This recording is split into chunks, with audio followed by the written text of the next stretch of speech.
Bismillahirrahmanirrahim. Assalamualaikum warahmatullahi wabarakatuh. Alhamdulillahirabbil alamin wa bihi nasta'in wa ala umuri dunya waddin. Wassalatu wassalamu ala asrofil anbiya'i wal mursalin wa ala alihi wa sahbihi ajma'in, amma ba'du. Yang saya hormati Bapak dosen dan yang saya banggakan teman-teman perjuangan, puji syukur marilah kita panjatkan kepada Allah Subhanahu wa taala, dan sholawat serta salam semoga tercurah limpahkan kepada Nabi besar yakni Nabi Muhammad sallallahu alaihi wasallam. Baik, saya selaku moderator pada kesempatan saat ini, saya akan memperkenalkan terlebih dahulu rekan saya, yaitu Sylvia Zahra, dan ada saya sendiri. Kami akan mempresentasikan materi tujuan pendidikan, yaitu Quran Surah Az-Zariyat ayat 56, kemudian Quran Surah Al-Baqarah ayat 130, kemudian Quran Surah Ali Imran ayat 133 sampai 136, dan yang terakhir yaitu Quran Surah Ali Imran ayat 190 sampai 191. Nah, dimulai dari Quran Surah Az-Zariyat ayat 56 dan Quran Surah Al-Baqarah ayat 130 yang akan disampaikan oleh Saudari Sylvia Azhara. Kepada Saudari Sylvia Azhara saya persilahkan. Assalamualaikum warahmatullahi wabarakatuh. Saya Sylvia Azhara. Nah, di sini saya akan menjelaskan dua materi, yaitu yang pertama Quran Surat Az-Zariyat ayat 56 dan yang kedua Quran Surat Al-Baqarah ayat 30. Nah, langsung saja kita masuk kepada materi yang pertama. Yaitu Quran Surat Az-Zariyat ayat 56. A'udzu billahi minasyaitonir rajim. Bismillahirrahmanirrahim. Wa ma khalaqtul jinna wal insa illa liya'budun. Artinya, tidaklah aku menciptakan jin dan manusia kecuali untuk beribadah kepadaku. Yang selanjutnya yaitu kita membahas mengenai mufradat. Yang pertama, wama, dan tidaklah, khalaqtu, aku menciptakan jinna, jin, wal insa, dan manusia, illa, kecuali, liya'budun, supaya mereka beribadah kepadaku. Nah, untuk yang selanjutnya yaitu mengenai asbabun nuzul dari Quran Surat Az-Zariyat ayat 56 ini. Nah, pada ayat ini, asbabun nuzul pada ayat ini yaitu di mana ketika para malaikat mengetahui bahwa Allah akan menciptakan khalifah di muka bumi. Nah, Allah Subhanahu wa taala menyampaikan perintahnya kepada mereka secara terperinci. Dia memberitahukan bahwa dia akan menciptakan manusia dari tanah. Maka dia menyempurnakan dan menghidupkan roh di dalamnya. Para malaikat pun harus bersujud kepadanya. Yang harus dipahami bahwa sujud ini adalah sujud sebuah penghormatan, bukan sujud beribadah, karena sujud ibadah hanya dilakukan atau diperuntukkan kepada Allah Subhanahu wa taala. Nah, adapun makna didahulukannya penyebutan jin daripada manusia karena jin memang lebih dahulu diciptakan daripada manusia. Nah, pada huruf lam pada kata liya'budun bukan berarti agar supaya mereka beribadah atau agar mereka menyembah Allah. Nah, sedangkan menurut Profesor Dr. Muhammad Quraish Shihab dalam tafsirnya Al-Misbah, penafsiran ini yaitu, dan aku tidak menciptakan jin dan manusia untuk satu manfaat yang kembali pada diriku. Aku tidak menciptakan mereka melainkan agar tujuan atau kesudahan aktivitas mereka adalah beribadah kepadaku. Nah, kepadaku di sini yaitu Allah Subhanahu wa taala. Menurut Abu Dinata terdapat dalam kitab tafsirnya bahwa yang dahulu dilakukan oleh Nabi ini bertujuan untuk membina pribadi Muslim agar menjadi kader yang berjiwa kuat dan dipersiapkan menjadi masyarakat yang Islam, mubalik dan pendidik yang baik. Selain daripada itu, pendidikan Islam juga untuk membina aspek-aspek kemanusiaan dalam mengelola dan menjaga kesejahteraan alam semesta ini. Nah, adapun menurut pendapat Al-Absyari, selanjutnya itu menurut pendapat Al-Abrashi bahwa tujuan pendidikan Islam adalah untuk pembentukan manusia yang berakhlak mulia, persiapan untuk kehidupan dunia maupun akhirat. Nah, persiapan untuk mencari rezeki juga, dan juga pemeliharaan dari segi-segi kemanfaatan atau tujuan vokasional dan profesional, serta menumbuhkan roh ilmiah pada pelajar dan memuaskan keinginan.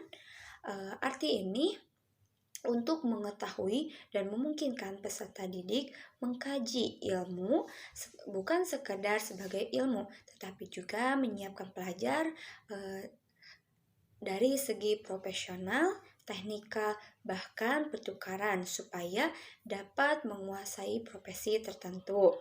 Yang selanjutnya, makna dari ayat ini yaitu bahwa manusia harus menjadi orang yang bertakwa. Nah, jika kita sudah bertakwa kepada Allah, maka kita telah sejalan dengan tujuan hidup manusia, yaitu beribadah kepada Allah. Nah, mengenai beribadah, kita dapat mengimplementasikannya di dalam dunia pendidikan, karena di dalam dunia pendidikan akan diajarkan mengenai bagaimana tata cara beribadah yang baik dan benar. Dan di dalam pendidikan juga kita digerakkan agar mampu memanfaatkan sumber daya alam maupun sumber daya manusia yang telah Allah berikan. Nah, maka dalam ayat ini secara tersirat memberikan tentang tujuan pendidikan, yaitu membentuk manusia yang taat dan patuh, khususnya kepada Sang Pencipta, yaitu Allah Subhanahu wa Ta'ala. Bukankah ciri orang yang baik atau yang terdidik adalah ketaatan dan kepatuhan terhadap norma dan aturan yang berlaku? Nah, tidak berbuat sesuatu yang melanggar hukum ataupun bertentangan dengan norma-norma yang ada. Materi selanjutnya yaitu mengenai analisis isi kandungan. Ada beberapa. Yang pertama yaitu menurut Quraisy Shihab di dalam tafsirnya Al-Misbah mengatakan bahwa ayat ke-56 ini pada Quran Surat Ad-Dariyat menggunakan kata ganti orang pertama tunggal, yaitu dhamir mutakalimin, katanya yaitu aku. Nah, hal ini mengisyaratkan bahwa yang dilakukan oleh Allah dalam menciptakan jin dan manusia tidak diikuti oleh para malaikat. Lain halnya dalam hal pemberian rezeki atau turunnya siksa yang melibatkan malaikat yang sesuai dengan tugasnya masing-masing, seperti malaikat Mikail yang ditugaskan oleh Allah sebagai malaikat pemberi rezeki atau pembagi rezeki kepada manusia di atas muka bumi. Sehingga dalam hal ini Allah sering kali menggunakan kata jamak atau nahu. Nah, tujuan pendidikan yang diuraikan oleh Quraisy Shihab juga sesuai dengan yang dikatakan oleh Hamid Mahmud Ismail yang mengatakan bahwa tujuan pendidikan Islam harus sejalan dan sesuai dengan pandangan hidup seorang muslim, yaitu untuk merealisasikan pengabdian manusia kepada Allah. Yang kedua yaitu menurut Al-Jamakhsyari. Nah, sesuai dengan Quran Surat Ad-Dariyat ayat 56 ini menyatakan bahwa ibadah yang dilakukan manusia menurut Allah Subhanahu wa Ta'ala adalah merupakan suatu pilihan yang diberikan kepada manusia atau hamba Allah. Seandainya Allah ingin supaya manusia terus beribadah, semuanya tentu hal itu bukan hal yang mustahil atau bukan hal yang sulit bagi Allah. Tetapi karena Allah adalah Maha Kuasa, Allah menginginkan atau melihat siapa di antara hambanya yang betul-betul menjalankan ibadah kepadanya. Tujuan yang utama dalam pendidikan Islam menurut ayat ini adalah agar terbentuk pribadi yang sadar akan tugas selama hidup di dunia, yaitu sesuai dengan kedudukan manusia sebagai hamba Allah atau sebagai penyembah. Maka dalam proses pendidikan harus disadari oleh pendidik atau peserta didik bahwa tujuan utamanya adalah sebagai pengadilan kepada Allah. Nah, maka tujuan yang utama dalam materi yang selanjutnya yaitu mengenai Quran Surat Al-Baqarah ayat 30. Bismillahirrahmanirrahim. Wa idh qala rabbuka lil malaikati inni ja'ilun fil ardi khalifah. Qalu ataj'alu fiha may yufsidu fiha wa yasfiku dima wa nahnu nusabbihu bihamdika wa nuqaddisu lak. Qala inni a'lamu ma la ta'lamun. Artinya, ingat ketika Tuhanmu berkata kepada malaikat, "Aku ingin menjadikan khalifah di muka bumi." Nah, mereka bertanya, "Apakah engkau hendak menjadikan orang yang merusak dan menumpahkan darah di sana? Padahal kami bertasbih, memuji, dan menyucikan namamu." Dia berkata, "Sungguh aku mengetahui apa yang kalian tidak ketahui." Selanjutnya kita masuk kepada materi yang kedua mengenai mufradat dari Quran Surat Al-Baqarah ayat 30 ini. Yang pertama, wa'idh, dan ketika, qala, berfirman, rabbuka, Tuhanmu, lil malaikati, kepada para malaikat, inna, sesungguhnya aku, ja'ilun, pencipta, fi, di, ardi, bumi, khalifah, yaitu khalifah atau wakil. Qalu, mereka berkata, ataj'alu, apakah engkau jadikan, fiha, di dalamnya, man, orang, yapsidu, merusak, fiha, di dalamnya, wayaspiku, dan menumpahkan, adima, darah, wanahnu, dan kami, yupsiku,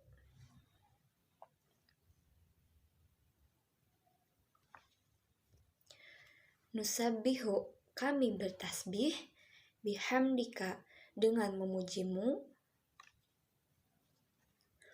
wa nuqaddisu, dan kami mensucikan, laka, bagimu, qala, dia berfirman, inni, sesungguhnya aku, a'lamu, aku lebih mengetahui, ma, apa, la, tidak, ta'lamun, kalian mengetahui. Nah, pada ayat ini tidak ditemukan asbabun nuzulnya. Selanjutnya yaitu mengenai makna dari Quran Surat Al-Baqarah ayat 30 yang berkaitan dengan tujuan pendidikan. Nah, ayat ini memberikan pengetahuan bahwa manusia akan dijadikan khalifah oleh Allah yang bertugas memakmurkan dan mensejahterakan di muka bumi ini sesuai dengan konsep yang ditetapkan oleh Allah.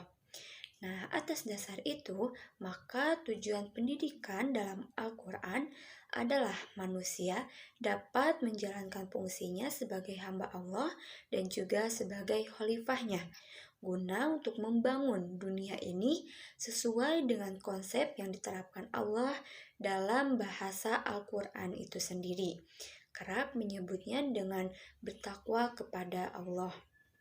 Nah, kekhalifahan mengharuskan adanya 4 sisi yang paling berkaitan, yaitu sebagai pemberi tugas, di mana hal ini adalah Allah.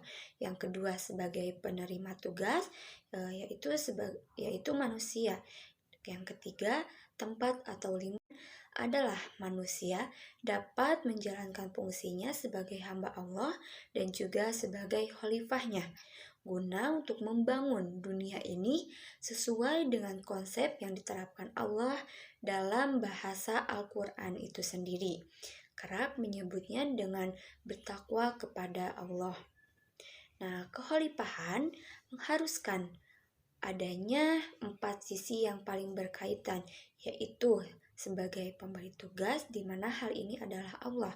Yang kedua sebagai penerima tugas, yaitu manusia. Yang ketiga, tempat atau lingkungan di mana mereka berada, dan yang terakhir yaitu materi-materi penguasaan yang harus mereka laksanakan.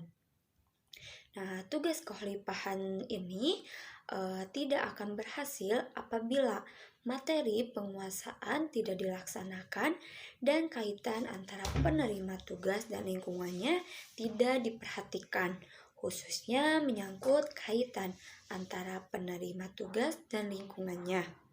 Harus diketahui juga bahwa corak hubungan ini berbeda antara satu masyarakat dengan masyarakat lainnya. Oleh karenanya, menurut Muhammad Syihab, penjabaran dari tugas kekhalifahan di sini harus sejalan dan diangkat dari dalam masyarakat itu sendiri. Nah, para pakar ilmu pendidikan telah sepakat bahwa pendidikan suatu masyarakat tidak dapat diimpor dari atau ke masyarakat lain, tetapi pendidikan harus diangkat dari tatanan kehidupan masyarakat itu sendiri. Nah, pendidikan adalah pakaian yang harus diukur dan dijahit sesuai dengan bentuk dan ukuran pemakainya berdasarkan identitas, pandangan hidup, serta nilai-nilai yang terdapat dalam masyarakat itu sendiri. Nah, dengan demikian, maka dapat disimpulkan bahwa tujuan pendidikan yang diinginkan oleh Al-Quran dan tentunya oleh Allah adalah membentuk manusia yang seutuhnya, yakni mewujudkan manusia-manusia yang cerdas, berbudi pekerti luhur, dan juga terampil, sehingga mampu memperseimbangkan antara kepentingan dunia maupun akhirat, serta dapat memadukan antara ilmu dan iman yang dimilikinya sebagai suatu keutuhan yang paling menunjang.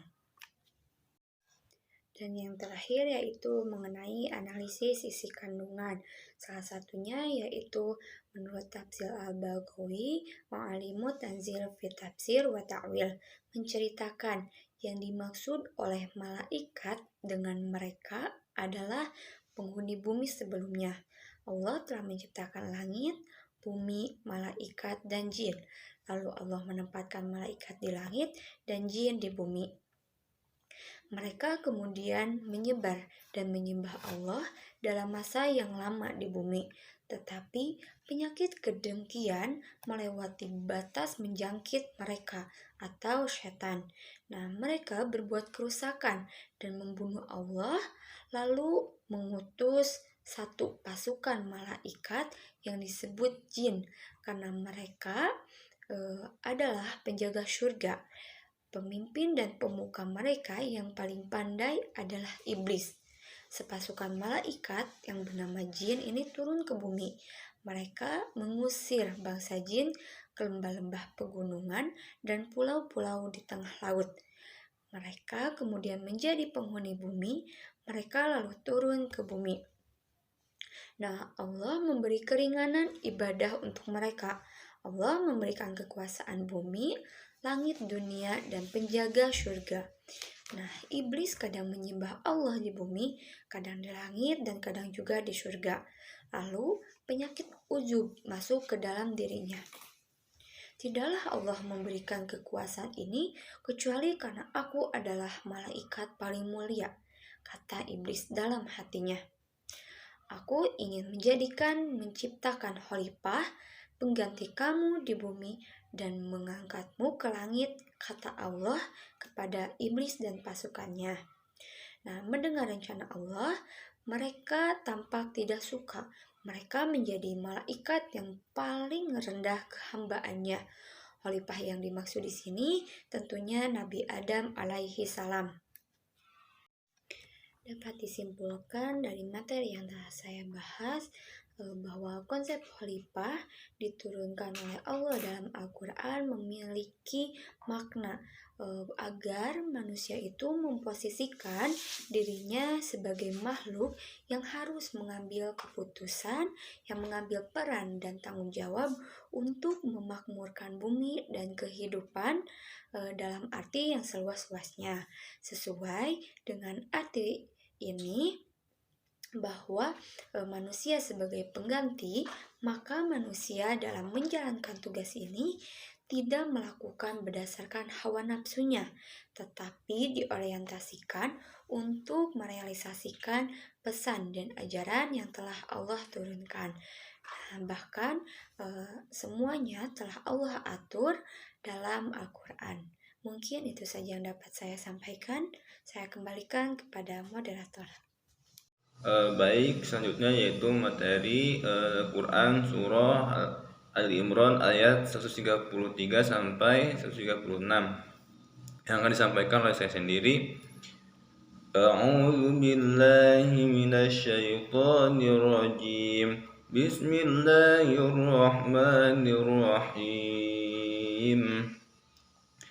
وسارعوا إلى مغفرة من ربكم وجنة عرضها السماوات والأرض أعدت للمتقين الذين ينفقون في السراء والضراء والكاظمين الغيظ والعافين عن الناس والله يحب المحسنين والذين إذا فعلوا فاحشة أو ظلموا أنفسهم ذكروا الله فاستغفروا لذنوبهم ومن يغفر الذنوب إلا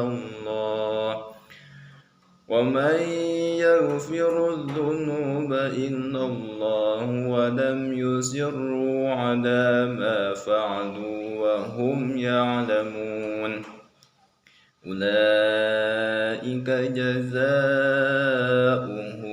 مغفرة من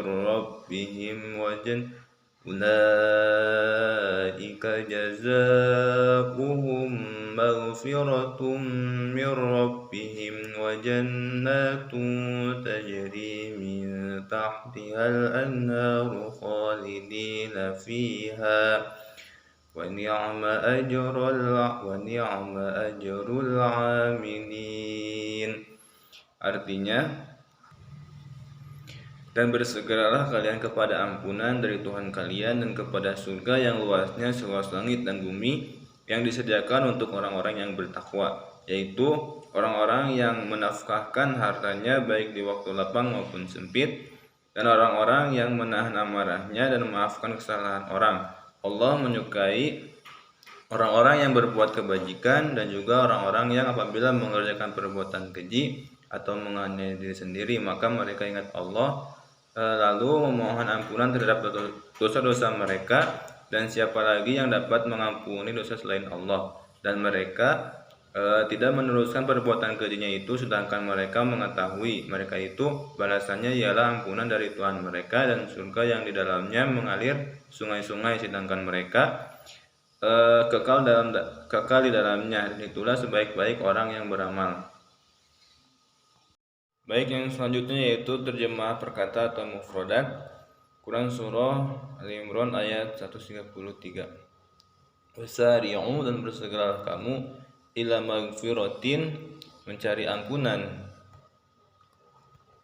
mir rabbikum, dari Tuhanmu, wa jannatin, dan mendapatkan surga, arduha, yang luasnya, as-samawatu, seluas langit, wal ardu, dan bumi, uiddat, yang disediakan lil muttaqin, bagi orang-orang yang bertakwa. Kemudian ayat selanjutnya, Alladzina yaitu orang yang yunfikuna berinfak fisarro baik di waktu lapang, waddarra maupun sempit, wal kalimina dan orang-orang yang menahan, al ghayadha amarahnya, wal afina dan memaafkan anin nasi kesalahan orang lain.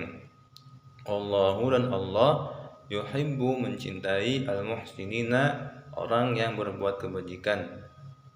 Kemudian ayat selanjutnya waladina dan juga orang-orang yang apabila fa'alu mengerjakan fahisyatan perbuatan keji aw dzalamu atau menzalimi anfusahum diri sendiri zakarullaha maka segera mengingat Allah fastaghfaru lalu mohon ampunan lidzunubihim atas dosa-dosanya. Waman dan siapa lagi yang yaghfiru dapat mengampuni adzunuba dosa-dosa illallah selain Allah, walam yusirru dan mereka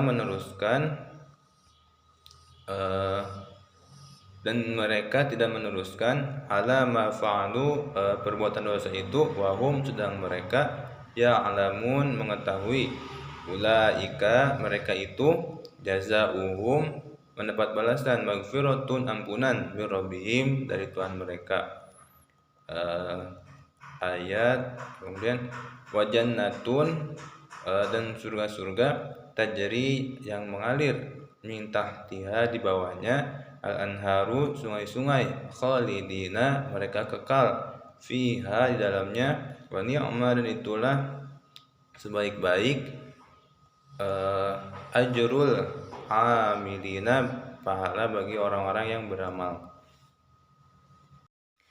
Nah, di antara hikmah yang bisa kita petik dari ayat tersebut yaitu yang pertama wasari'u dan bersegeralah kamu. Nah, jadi bersegera itu dalam urusan akhirat karena umur manusia itu singkat dan waktu begitu cepat berlalu. Kemudian yang kedua ila magfiratin yaitu mencari ampunan. Kenapa mencari ampunan sering digandingkan dengan surga? Nah, karena seorang tidak akan masuk surga tanpa ampunan Allah yang Maha Pengasih. Semua amal ibadah tidak akan mampu membalas nikmat-nikmat Allah, apalagi untuk memasukkan kita ke surga. Belum lagi dosa-dosa yang kita lakukan siang dan malam. Nah, kemudian yang ketiga itu alladzina yunfikuna fis-sarra wad-dharra yaitu bersedekah di waktu lapang maupun sempit. Nah, kemudian yang keempat yaitu wal kadhiminal ghaidha yaitu kuat menahan amarah gitu. Kemudian yang kelima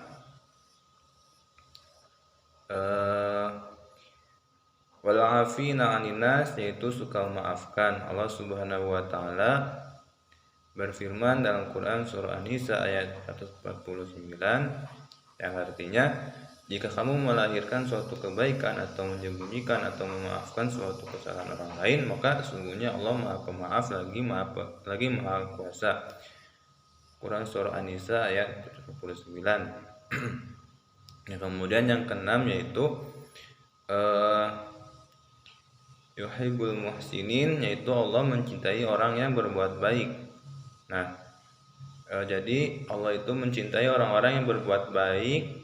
Kemudian Allah itu mengabulkan doa mereka dan memberi mereka pahala di dunia berupa kemenangan, kemudian memperoleh harta,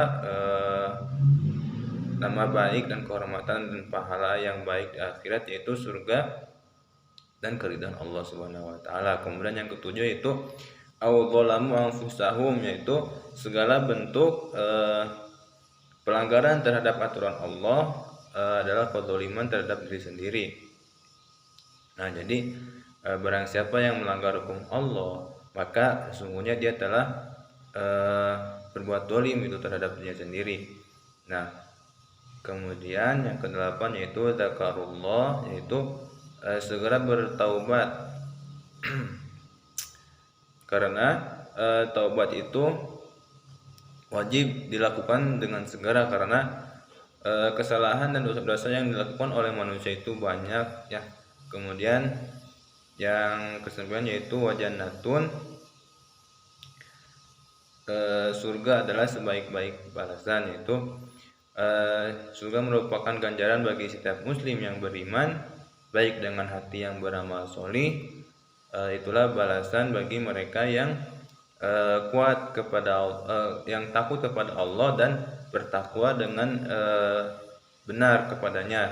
Itu juga balasan untuk orang yang beribadah kepada Allah seakan-akan ia melihatnya. Jika ia melihatnya maka ia yakin bahwa Allah itu satu, selalu memperhatikan dirinya. Nah, kemudian yang ke-10 yaitu khalidina fiha, kenikmatan surga itu kekal. Nah, kenikmatan yang diberikan oleh Allah Subhanahu wa taala di dalam surga bersifat kekal, tidak pernah habis dan banyak tak terhitung. Dari semua kenikmatan tersebut, nikmat yang paling tinggi yaitu yang akan dirasakan penghuni surga ialah menyaksikan Allah Subhanahu wa taala. Baik, selanjutnya yaitu analisis kandungan Quran surah Ali Imran ayat 33 sampai ayat 36. Nah, di dalam Quran surah Ali Imran ini terdapat asbabun nuzul dalam ayat ini.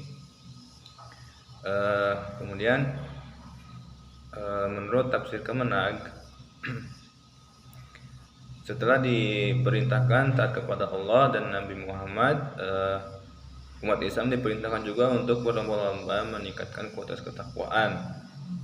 Dan bersegeralah kamu dengan saling mendahului untuk mencari ampunan dari Tuhanmu dengan menyadari kesalahan dan tidak mengulangi kesalahan yang sama, dan mengerjakan amalan-amalan yang diridhoi Allah untuk mendapatkan surga yang luasnya seluas langit dan bumi, yang disediakan bagi orang-orang yang bertakwa, yang taat menjalankan perintah dan menjauhi larangannya.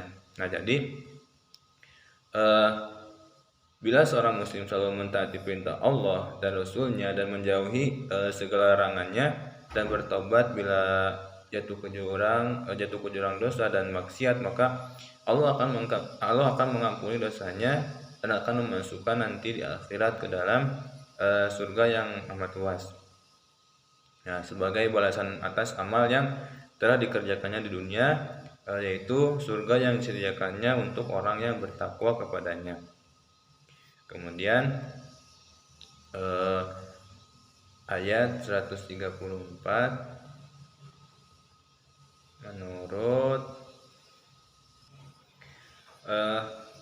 menurut tafsir jalan, yaitu orang yang mengeluarkan nafkah dan menaati Allah baik di waktu lapang maupun di waktu sempit, dan yang dapat menahan amarahnya hingga tidak melampiaskannya walaupun sebenarnya ia sanggup, dan yang memaafkan kesalahan manusia yang melakukan keaniayaan kepadanya tanpa membalasnya. Dan Allah menyukai orang-orang yang berbuat kebaikan seperti pekerjaan-pekerjaan yang disebutkan itu, dan akan memberi mereka balasan. Nah, jadi ayat ini menurut tafsir lain yaitu langsung menjelaskan sifat-sifat orang yang bertakwa, yaitu pertama, orang yang selalu menafkahkan hartanya baik dalam keadaan berkecukupan maupun dalam keadaan kesempitan atau miskin, jadi sesuai dengan kesanggupannya. Kemudian yang kedua yaitu orang yang menahan amarahnya. Kemudian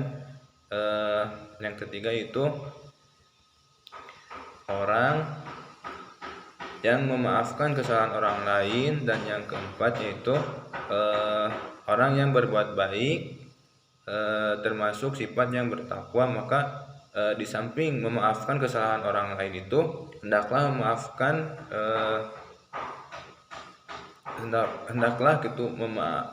memaafkan itu diiringi dengan berbuat baik kepada orang yang melakukan kesalahannya tersebut. Kemudian ayat 135 menurut tafsir Al-Azhar, dan orang-orang yang apabila pernah berbuat kekejian atau menganiaya diri mereka sendiri, entah terlanjur berbuat dosa, entah tempuh jalan yang salah berarti mencelakakan dan menganiaya diri sendiri. Mungkin di hadapan manusia bisa membela diri dan mengatakan bahwa orang lain itu salah, bukan salah, tetapi di hadapan Allah tidaklah dapat berdusta. Nah, cobalah rasakan pertalian ayat ini. Niscaya akan timbul pertanyaan dalam hati kita. Kemudian orang mukmin yang memohon ampunan sungguh-sungguh dari keterlanjurannya itu yang tadi disambut Allah dan dengan firman-Nya. Jadi Quran surah Al-Imran ini menurut tafsir Al-Azhar masih menjelaskan tentang kriteria orang yang mendapat jaminan masuk surga oleh Allah, sifat serta sikap orang yang bertakwa selanjutnya dijelaskan Allah dalam ayat ini. Nah, karakteristik pertama yaitu orang yang bertakwa dalam ayat ini adalah mereka yang selalu mengingat Allah ketika hendak atau sedang melakukan perbuatan keji. Nah, kemudian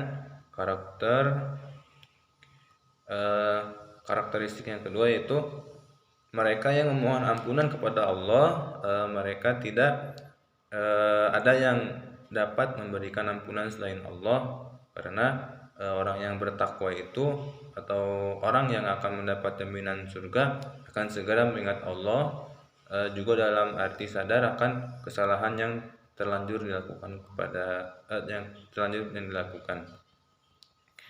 Kemudian karakteristik yang keempat yaitu mereka yang tidak meneruskan perbuatan kejinya karena mereka tahu kalau itu adalah perbuatan salah.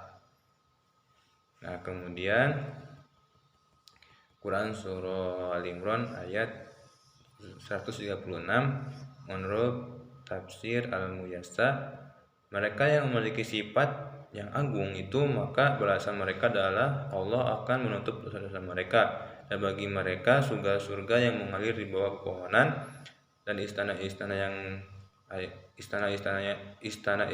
air yang tawar, mereka kekal di dalamnya, tidak akan keluar lagi dari dalamnya selama-lamanya, dan sebaik-baik pahala orang yang beramal adalah ampunan surga.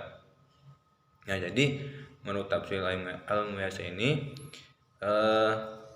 balasan orang-orang yang memiliki sifat besar tersebut adalah orang yang akan menutupi dosa-dosa mereka, kemudian mereka mendapatkan surga yang mengalir sungai-sungai di bawah pepohonan dan istana-istananya yang dengan airnya yang jernih dan tawar, mereka akan kekal di dalamnya dan tidak akan keluar darinya untuk selama-lamanya. Sebaik-baik balasan bagi orang-orang yang beramal soleh adalah ampunannya dan surga yang kekal. Baik, selanjutnya itu materi Quran surah Ali Imran ayat 190 sampai 191. A'udzu billahi minasy syaithanir rajim. Bismillahirrahmanirrahim. Inna fi khalqis samawati wal ardi wa ikhtilafil laili wan nahari la ayatin li ulil albab الذين يذكرون الله قياما وقعودا وعلى جنوبهم ويتفكرون في خلق السماوات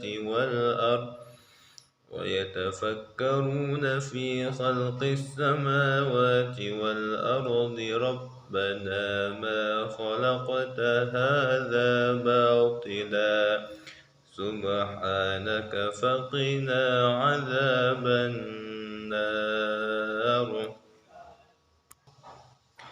Artinya, sesungguhnya dalam penciptaan langit dan bumi dan silih bergantinya malam dan siang terdapat tanda-tanda bagi orang yang berakal, yaitu orang-orang yang mengingat Allah sambil berdiri atau duduk atau dalam keadaan berbaring, dan mereka memikirkan tentang penciptaan langit dan bumi. Seraya berkata, ya Tuhan kami, tidaklah Engkau menciptakan ini dengan dengan sia-sia. Maha suci Engkau, maka perihalalah kami dari siksa neraka.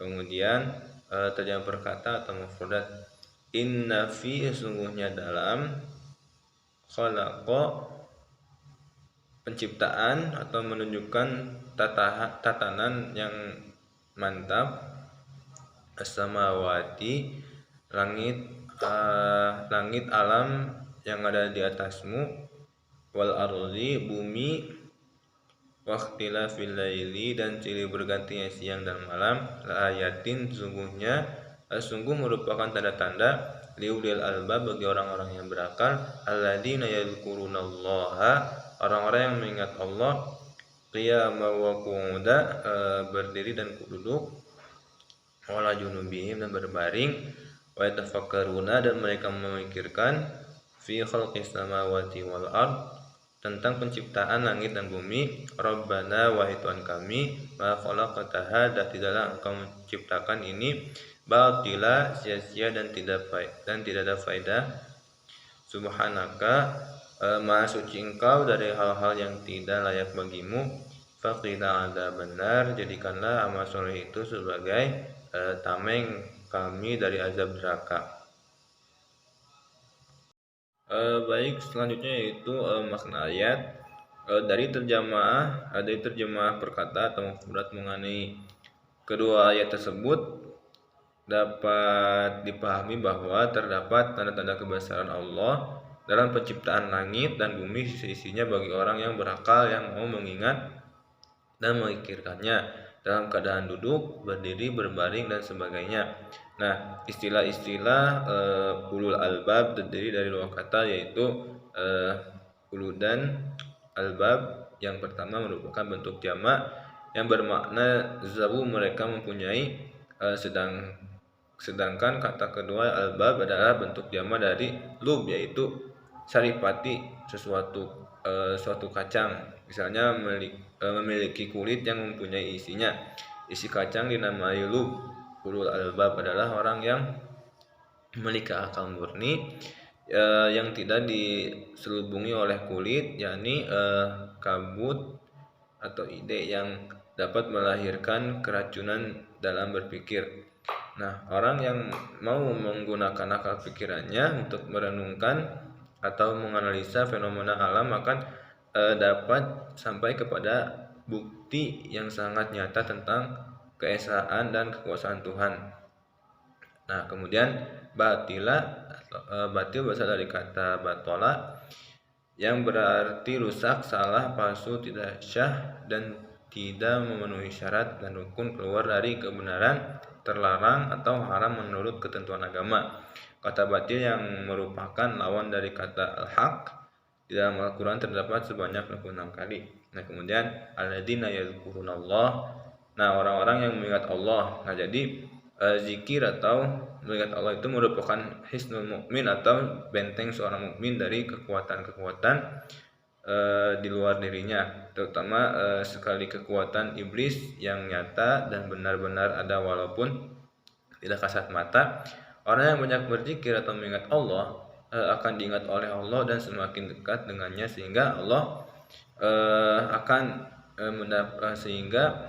mendapatkan perlindungan dari Allah.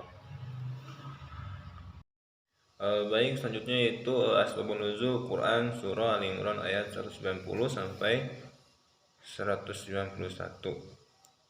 Dari At-Tabari dan Ibnu Hatim meriwayatkan dari Ibnu Abbas, dia berkata, orang-orang Quraisy mendatangi orang-orang Yahudi dan bertanya kepada mereka, apa tanda-tanda yang dibawa Musa kepada kalian? Orang Yahudi menjawab, tongkat dan tangan yang putih bagi orang-orang yang melihatnya.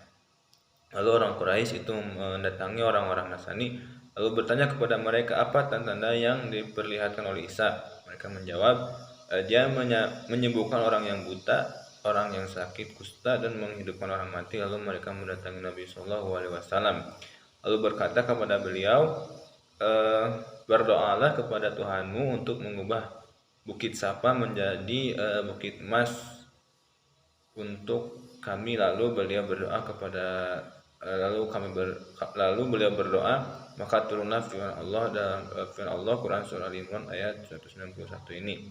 Nah, setelah Tuhan menunjukkan orang-orang munafik dan Yahudi yang suka sekali dipuji dalam hal yang tidak pernah mereka kerjakan, dan diambil pula hal yang demikian, jadi iktibar bagi umat Nabi Muhammad SAW pada penutupnya Allah memberi peringatan kepada manusia agar tidak terperdaya dengan tipuan dunia yang sementara. Sebagai seorang mukmin, selain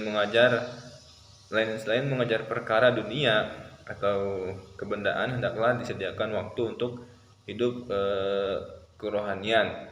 Nah, kejadian yang terjadi di masa lampau sesuai dengan zamannya, Nabi Musa dengan mukjizat tongkatnya atas kehendak Allah mampu membelah lautan.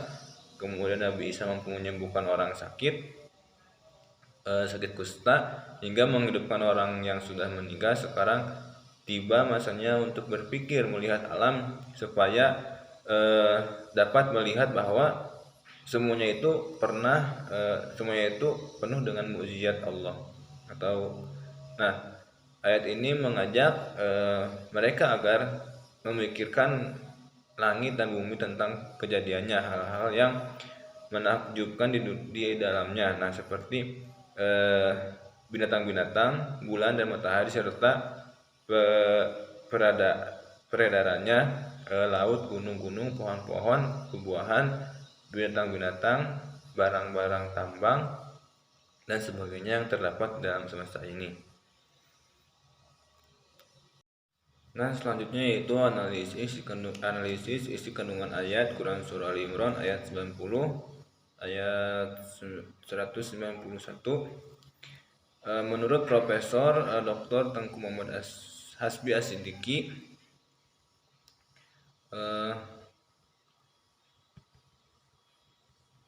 sesungguhnya dalam peraturan langit dan bumi serta keindahannya, di dalam pergantian malam dan siang serta terus-menerus beriring-iringan melalui aturan yang paling baik atau harmonis, yang nyata pengaruhnya pada tubuh dan akal kita seperti panas dan dingin. Demikian pula pada binatang dan tumbuh-tumbuhan. Semua itu merupakan dalil atau bukti yang menunjukkan kekuasaan Allah atau keesaan Allah, kesempurnaan ilmu dan kodratnya bagi semua orang yang berakal kuat.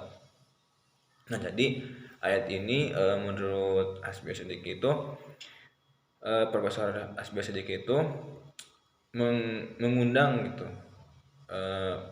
manusia untuk berpikir, karena sesungguhnya dalam penciptaan yakni berbeda-beda angkasa seperti matahari, bulan, dan jutaan gugusan binatang yang terdapat di langit atau dalam pengaturan sistem kerja langit yang sangat teliti, serta kejadian dan perputaran bumi pada porosnya yang melahirkan silih bergantinya malam dan siang. Perbedaannya baik dalam masa maupun dalam panjang dan pendeknya terdapat tanda kemahakuasaan Allah,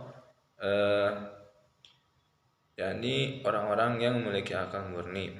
Nah, kemudian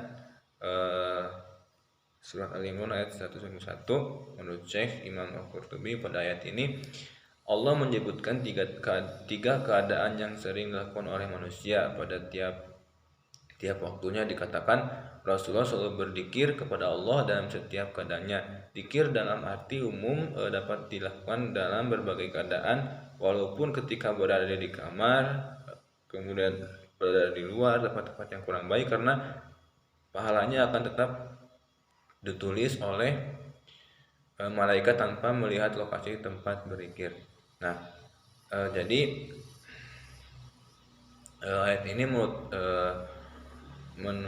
jadi ayat ini tuh menjelaskan sebagian dari ciri-ciri siapa yang dinamai ulil albab. Mereka adalah orang-orang orang baik, laki-laki maupun perempuan yang terus-menerus mengingat Allah dengan ucapan atau hati dalam seluruh situasi dan kondisi apapun.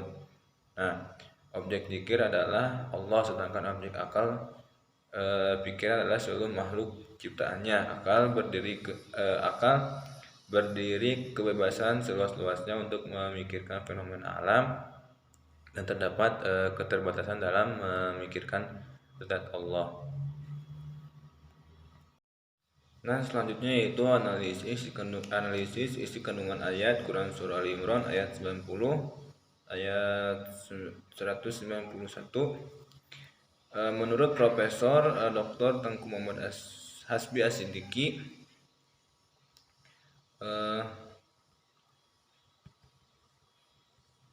sesungguhnya dalam peraturan langit dan bumi serta keindahannya, di dalam pergantian malam dan siang serta terus-menerus beriring-iringan melalui aturan yang paling baik atau harmonis,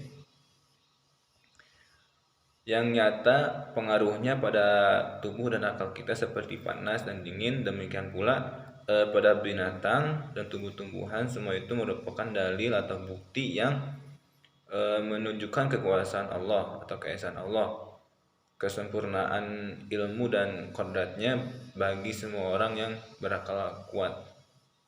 Nah, jadi ayat ini menurut Hasbi As-Siddiqi itu, Profesor Hasbi As-Siddiqi itu mengundang manusia untuk berpikir, karena sesungguhnya dalam penciptaan yakni berbeda-beda angkasa seperti matahari, bulan, dan jutaan gugusan binatang yang terdapat di langit atau dalam pengaturan sistem kerja langit yang sangat teliti, serta kejadian dan perputaran bumi pada porosnya yang melahirkan silih bergantinya malam dan siang. Perbedaannya baik dalam masa maupun dalam panjang dan pendeknya terdapat tanda kemahakuasaan Allah, yakni orang-orang yang memiliki akal murni. Nah, kemudian surat Al-Imran ayat 101, menurut Syekh Imam Al-Qurtubi, pada ayat ini Allah menyebutkan tiga keadaan yang sering dilakukan oleh manusia pada tiap waktunya. Dikatakan Rasulullah selalu berzikir kepada Allah dalam setiap keadaannya. Zikir dalam arti umum dapat dilakukan dalam berbagai keadaan, walaupun ketika berada di kamar, kemudian berada di luar tempat-tempat yang kurang baik, karena pahalanya akan tetap ditulis oleh malaikat tanpa melihat lokasi tempat berzikir. Nah, jadi ayat ini jadi ayat ini tuh menjelaskan sebagian dari ciri-ciri siapa yang dinamai ulil albab. Mereka adalah orang-orang yang orang baik, laki-laki maupun perempuan, yang terus-menerus mengingat Allah dengan ucapan atau hati dalam seluruh situasi dan kondisi apapun. Nah, objek zikir adalah Allah, sedangkan objek akal pikiran adalah seluruh makhluk ciptaannya. Akal berdiri kebebasan seluas-luasnya untuk memikirkan fenomena alam, dan terdapat keterbatasan dalam memikirkan zat Allah. Baik, jadi kesimpulannya yaitu tujuan pendidikan yang diinginkan Al-Quran, terutama pada syarat-syarat di atas, adalah membentuk manusia seutuhnya, yakni mewujudkan manusia cerdas, berbudi luhur, dan terampil, sehingga mampu memperseimbangkan antara kepentingan dunia dan akhirat, serta memadukan antara ilmu dan iman, kemudian yang dimilikinya sebagai suatu keutuhan yang paling menunjang. Nah, dan juga Al-Quran mengajarkan agar manusia menjadi hamba Allah Subhanahu wa Ta'ala yang mampu menjalankan fungsinya sebagai khalifah Allah fil ard, agar manusia itu berpikir menggunakan akalnya, kemudian agar manusia memiliki ilmu pengetahuan dan meninggikan derajatnya dan supaya manusia mendapatkan kesejahteraan dan kebahagiaan hidup di dunia maupun di akhirat. Mungkin sekian dari kelompok kami. Mohon maaf apabila ada kesalahan atau kekurangan. Wabillahi taufiq wa hidayah. Wassalamualaikum warahmatullahi wabarakatuh.